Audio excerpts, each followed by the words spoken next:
Welcome dear students. આજે આપણે સંપૂર્ણ નંબર એટલે કે પરફેક્ટ નંબરનું વર્ગમૂળ કાઢતા શીખીશું।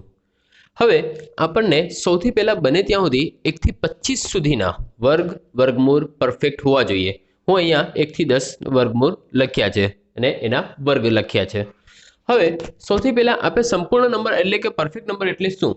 તો જ્યારે કોઈકનું વર્ગમૂળ કાઢતા એમાં પોઈન્ટવાળી સંખ્યા જવાબ ન મળે તો તેને સંપૂર્ણ નંબર કે પરફેક્ટ નંબર કહીશું।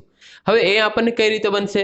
તો એની એક શોર્ટકટ ટ્રીક જાણી લઈએ આપણે કે જ્યાં હવે જો અહીંયા એક સંખ્યા લીધી છે 5, 7 અને 6 એટલે કે 576।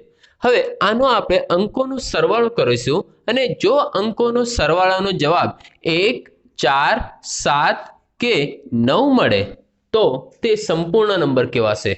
હવે બની શકે કે આપણે આનો સરવાળો કરીએ પહેલા તો આપણે 5 ને 7 12, 12 ને 6 18। હવે આ 18 માં 1 અને 8 નો સરવાળો કરીએ તો આ 9 મળે છે। એ જ રીતે અહીં આપણે 5 અને 6, 6 ને 8 14, 14 ને 4 18 એટલે કે અહીંયા પણ 1 + 8 આપણે કરીશું તો ટોટલ 9 મળશે। તો જ્યારે આપણે અંકોનો સરવાળાનો જવાબ 1, 4, 7 કે 9 મળે તો એ સંપૂર્ણ કે પરફેક્ટ નંબર હોઈ શકે છે।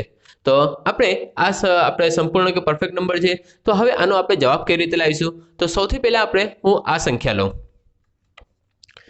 આપણે 5, 7, 6 આનું મારે વર્ગમૂળ શોધવું છે। તો સૌથી પહેલા તો આપણે બેની જોડી બનાવી લઈએ। હવે હું એક જ સંખ્યા છે તો આને એક જ સંખ્યા રાખીશું। જો બે સંખ્યા હોતે તો બેની જોડી બનાવીશું। તો આપણે રાઈટ સાઈડથી લેફ્ટ સાઈડ જવાનું છે અને આપણે આ બેની જોડી બનાવી લઈશું। હવે જોડી બનાવતા જો પાછળની જે સંખ્યા છે એકમનો અંક લાસ્ટ ડિજિટ જે છે એ 6 છે તો હવે 6 કોની અંદર એકમનો અંક 6 છે તો એક 4માં, અહીંયા એક 4માં ને બીજું હંમેશા પછી 6 છે। 4 ને 6 10 થાય છે એટલે જોઈ લેજો 6 માં આપણે એકમનો અંક 36 છે એટલે 6 એકમનો અંક છે। તો આમાં પણ જે જવાબ આવશે એમાં એકમનો અંક 4 કે 6 હશે। હવે 4 હશે કે 6 એ કઈ રીતે ખબર પડશે? તો એની પછીની જોડી જોઈએ તો આની પછીની જોડીમાં ખાલી 5 છે। હવે 5 કોની અંદર આવશે, કોની વચ્ચે આવશે? તો અહીંયા 4 અને 9 ની વચ્ચે 5 આવશે। તો અહીંયા આનું જે દશકનો અંક આવશે એ 2 કે 3 હશે। તો આમાં વચ્ચે આવે છે તો જે નાની સંખ્યા હોય તો એને આપણે લઈશું। તો 2 અને 3 માં નાની સંખ્યા કોણ છે? 2। તો અહીંયા આપણે 2 આનું દશકનો અંક હશે। હવે એવું કરવાનું કે 2 પછીની જે સંખ્યા આવશે તો 2 × 3 કરીએ તો જવાબ મળશે 6।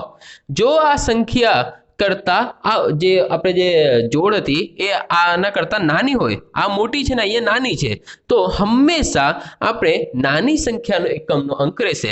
એટલા માટે આનો જવાબ થશે 2, 4 એટલે કે 24। આ 24 નો વર્ગ હશે 576। એ જ રીતે હું એક બીજી રકમ લઉં, વર્ગમૂળમાં 51, 84। હવે સેમ અહીંયા આપણે ફટાફટ કરીએ। અહીંયા બેની જોડી બનાવીશું। બેની જોડી બનાવ્યા પછી આમાં એકમનો અંક 4 છે, એકમનો અંક 4 હોય તેવી બે સંખ્યા છે, 2 અને 1 8। હવે આપણે બીજી જોડી જોઈશું। હવે આમાં બંનેમાંથી કોણ આપણે એકમનો અંક હશે એ જાણવા માટે બીજી બે ડિજિટ લઈએ। 51, 51 કોની વચ્ચે આવશે? 49 અને 64 વચ્ચે। એટલા માટે અહીંયા દશકનો અંક 7 કે 8 બંનેમાંથી કોઈ હશે। હંમેશા જે નાની હોય એ લઈશું તો અહીંયા 7 લઈશું। હવે 7 પછીની સંખ્યા આવે છે 8 તો 7 × 8 = 56। હવે આ 56 કરતા 51 નાનું છે એટલા માટે આમાં નાની સંખ્યા લેવાશે। તો આ કોનો વર્ગ હશે? આ 7 નો 7 અને આ નાની સંખ્યા 2 તો આ 72 નો વર્ગ હશે 51, 84। તો આ રીતે આપણે કોઈ પણ સંખ્યાનો વર્ગમૂળ શોધી શકીએ છીએ। યાદ રાખજો આ નંબર આપણે પરફેક્ટ નંબર માટે આ ટ્રીક વાપરવાની છે। તો થેન્ક યુ।